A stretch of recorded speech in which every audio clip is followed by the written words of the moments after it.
You'll know how often we have conversations around race in South Africa and how often we use terms that I suppose were really imposed on people during apartheid or before that, during colonialism. At the same time, we have conversations around social cohesion, around how to live and work together, how, really, to be together. And yet, you will have also seen from time to time people who are designated, they be using the word coloured, saying that they're not able to play a full role in our society, or that they're often ignored by our politicians, ignored in our conversations about race. A new book is tackling this question. It's called Coloured: How Classification Became Culture. It's written by Tessa Dooms, the author and director at Rivonia Circle, and Lynsey Chutel, an author and a journalist at New York Times, both of them here with us now. Good afternoon to you both, and thank you very much indeed for coming in. Welcome back in one case. Tessa, let me start with you. It's a really interesting title, and I suppose you're looking at the origin of this phrase that you hear in so many different contexts, this phrase, and I put in inverted commas, of coloured. I suppose the designation originally forced on people, but it means so many different things now. Yeah, and while we do touch on origins in different parts of the book, from kind of historical colonial and slavery times to the apartheid moment of classification, part of the reason why we say how classification became culture is because the bulk of the book is about culture, and it's about what people have done beyond the classification. So yes, the classification exists, and it was there, and the naming and the imposition. But we have found in looking at the stories of people, and the book is based on people's stories of lived experience of being coloured, that people have made a lot of culture and life through those classifications, communities, families, religion, and many difficult life stories have come through that. And we wanted to be able to put a spotlight on how people have lived their lives in and through and amongst that label, and not only talk about the title or the label or the name itself. Lynsey, I find when I talk to people about this, and the issue of the title, and you'll hear me almost trip over my words a little bit, and one of the reasons is that some people will say to me, Stephen, I'm not coloured, I'm black. Some other people will say to me, well, I'm not black, I'm coloured. And there's this huge sort of number of different distinctions. It means different things in different contexts. Some of those are quite slippery, but it's really important. Yeah, exactly. So to call yourself coloured is in itself a very tricky thing, right? Because you're taking on a history that is difficult, that is hard and painful. But Tessa and I both decided early on, in fact, without even talking, we just knew this is who we were, is that we call ourselves ethnically coloured, but politically black. So ethnically, as in the way that you would be ethnically Zulu, ethnically Pedi, we are also ethnically coloured because we have a shared identity, culture, history. But we are politically black because we have a shared political experience of what it means to be black, not only in South Africa but in the world. And that experience is one of oppression.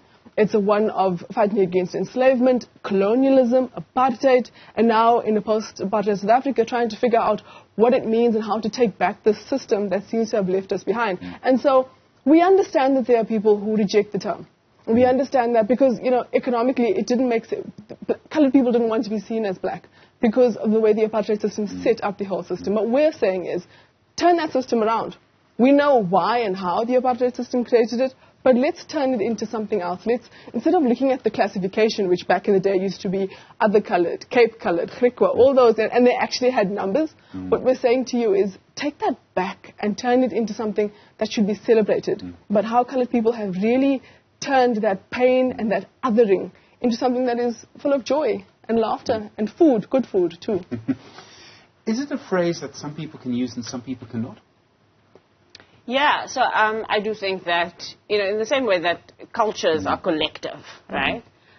So, you don't just walk into Bavaria in Germany and then go, I'm Bavarian. Other Bavarian people will go, really? Are you sure? I think you're from Saxony. It's a very Saxon accent, yes. And to bring it home, so my mother is from a Zulu family, right? And so this weekend we went home to KZN to bury my aunt.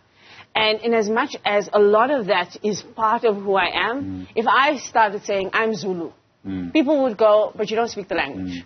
And you don't know the customs, and you don't know the cultures, and all of that. And so for me, that's why it's important to not think about coloredness as a race, and to think about it as biology, but to start to think about it as a culture in which there are some shared customs and ways of being and experiences and memories that make it possible for you to claim that without having to think twice about it, and everybody will understand that. So I'm not going to ever tell people you can't use word X or word Y to identify yourself, but we all know there are consequences to being able to say, you know, I share in a particular culture. In that, do you really share in the norms and the values? Probably not. So I do think there are people who would struggle to use it just because I don't think that the experience is a shared one. So we talk in the book about Trevor Noah and this constant question about, is Trevor Noah colored? And our answer is no. And that's because Trevor Noah grew up in a household in Soweto, in Xhosa family, with his Swiss father somewhat there and somewhat involved. But in terms of a colored community and that colored shared set of experiences, no. And it's okay for him to not be part of that cultural experience. It doesn't take away from anyone to not be colored in that way or be able to claim it. But on the other hand, you should not feel shame for being able to claim it. And that's the part of the point. Can someone's identity change? So Barack Obama at one point had a similar thing. Some people in the United States said he wasn't really an African American because he grew up really in a sort of white household, but he had a father from Kenya. But you could also argue that if he married into the community, which he did, and that then grew up to African American, was bringing up African American daughters, and I mean, maybe there's a Kamala Harris conversation that goes the other way, but that your identity might change. I don't know. I think identity is fluid, and we'll say that, right? And what we're trying to do with this particular book is saying that there are so many different ways of being colored. So one of the easy things that people say is, oh, you know, you must be from the Cape and you must speak Afrikaans. Sure. That then denies people all the way from KwaZulu-Natal and the Eastern Cape and Limpopo, right? And so what we're saying is that while we understand that identity is fluid, there are also many, many different ways of being colored, and we want people to be able to embrace that. We also want you to have the freedom to reject it.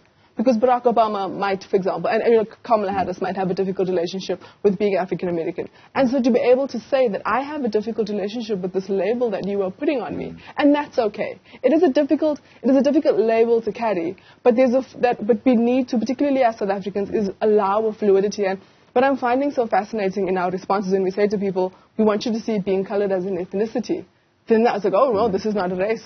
So that means that it can change. That means that it shows up in the world in different ways. And I think that's what we're hoping people will take away from this book, that you can be many different things and still identify as colored. Yeah. I suppose, I mean, sometimes you'd be wanted to ask, so then what are the elements that make up that identity? But that can be a really limiting conversation. It doesn't help you at all. No, it doesn't help you at all. I wrote a piece today in which I said the reason why we say classification became culture rather than cultures or a culture is because we're not saying it's one unitary thing, you know, that you can like tick off a box. These are all of the things that make you colored. We're saying these are communities of people who identify in this way. And that shows up differently across the country in different ways. And there are also people who have been labeled this who say that's not a label that we hold, but are still part of those communities, right? So on Monday, I'm going to spend heritage celebration with a Khoisan group that's in Wentworth in Durban. That Khoisan community is living shoulder to shoulder with people who come to being colored in very different ways, right? And may not even accept the word colored anymore as what defines them, but they're still part of that community. And it's the shared community cultures that we're trying to say matter.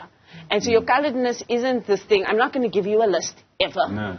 And it's not one thing, it's many things. I keep on saying to people, Shaka Lembede, this new show that's on, has helped me realize and reckon with the fact that people who are Zulu in a number of different ways, come to being Zulu in a number of different ways. The same is true for colored identity.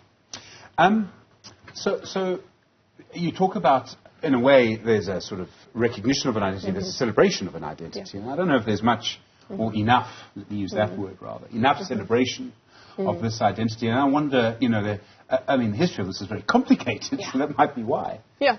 So, and I think what the common thread of this book is, as much as we come to it from a point of joy now that we have found, is that there's a lot of pain. And so because you're asking people to reckon with the idea that this is an identity that was created out of enslavement, it was created out of the sort of disenfranchisement of the San and the Khoi and the Cape.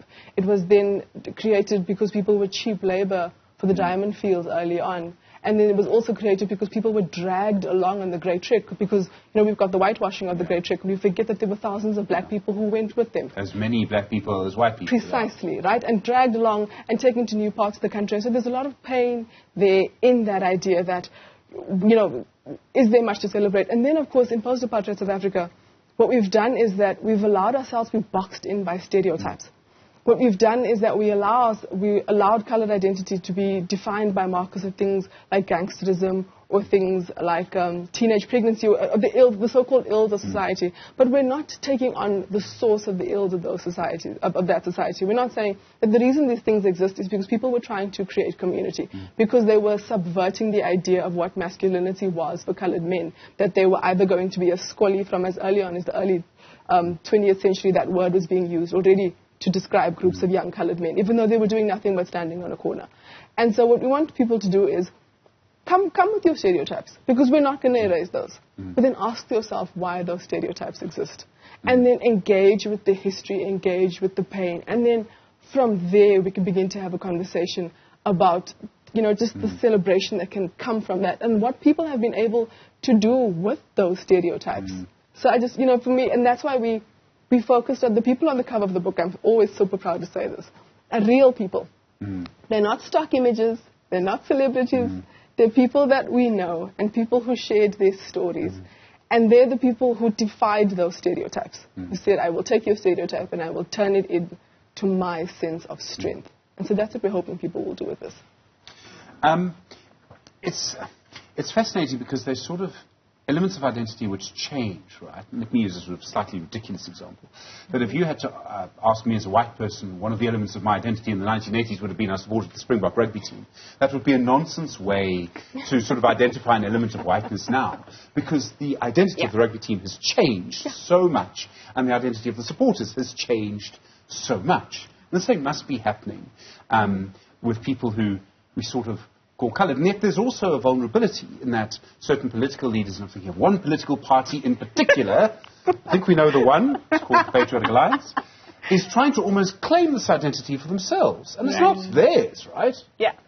So you say, people who we call coloured. Yeah. There are also people who just call themselves coloured. Yeah. I call myself coloured, and many people in this country call themselves coloured, with pride. And we've attached shame to that, right? Yeah. If you call yourself coloured, you don't know your history. You don't have a culture. And no, people are grappling with a community that we've created for ourselves. But on the other hand, that community has come to exist in opposition to others. And so when we talk about being politically black, it's also about recognizing that we are part of a broad community of people who've been oppressed and part of disadvantage and oppression in this country and across the world. And so blackness is a response, as Steve Biko would say. Blackness is about understanding that you are responding to racism by acknowledging that racism has created this category of black, that we are all a part of in a shared struggle. But to be coloured is not to be in opposition to other people who are black. It's not to be in opposition to people who are living in Dobsonville if you're living in Aldos. It's not to be in opposition to people who are living in Gugulethu when you're living in Mitchell's Plain.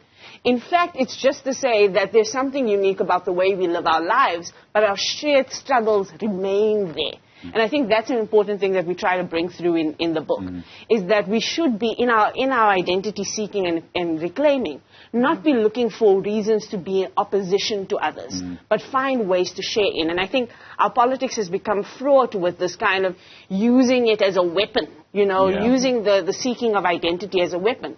So the thing that we do in the book's arc is what we call a reclamation arc. And we do a call to reclamation in the book. And often people say, oh, you're asking people to reclaim this bad word, coloured. I'm not. We're not. We are actually asking people to reclaim three things. One, to reclaim our histories in full, and that our histories are not just about those moments in which we were called coloured. Yeah. Our histories are much more complex before that, after that, before 1652, and even in this moment. And we must see the fullness of that history, beauty and pain in equal measure.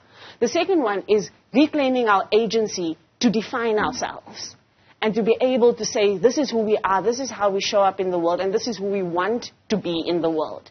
And the third one is reclaiming our place in the South African story. and reclaiming that we belong in the South African story and we don't have to make some sort of special space.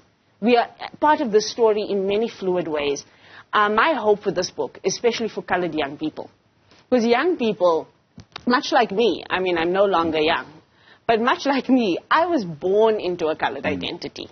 A lot of how I see myself and how I show up in the world is about that community that raised me. I cannot tell a 16-year-old, you are not allowed to use the word colored. What am I doing, you know? And so until we have better words, we must give those people, and those young people particularly, the freedom to express and remake this identity on their own terms. I'm hoping that the reclamation that comes most strongly is the ability to reclaim the future. And our ability to make the future is going to be in the hands of young people. The music chapter probably does it best for me, where a young colored musician and young colored musicians in that chapter say they will use music to create a new frontier of coloredness. And it may look very different from coloredness before, and I hope older colored people have space to hold for that. We could talk so much more. There is so much to say. Thank you very much indeed. Tessa Dooms is the author and director at Rivonia Circle. Lynsey Chutel, nice to see you again. Author and journalist at the New York Times. Well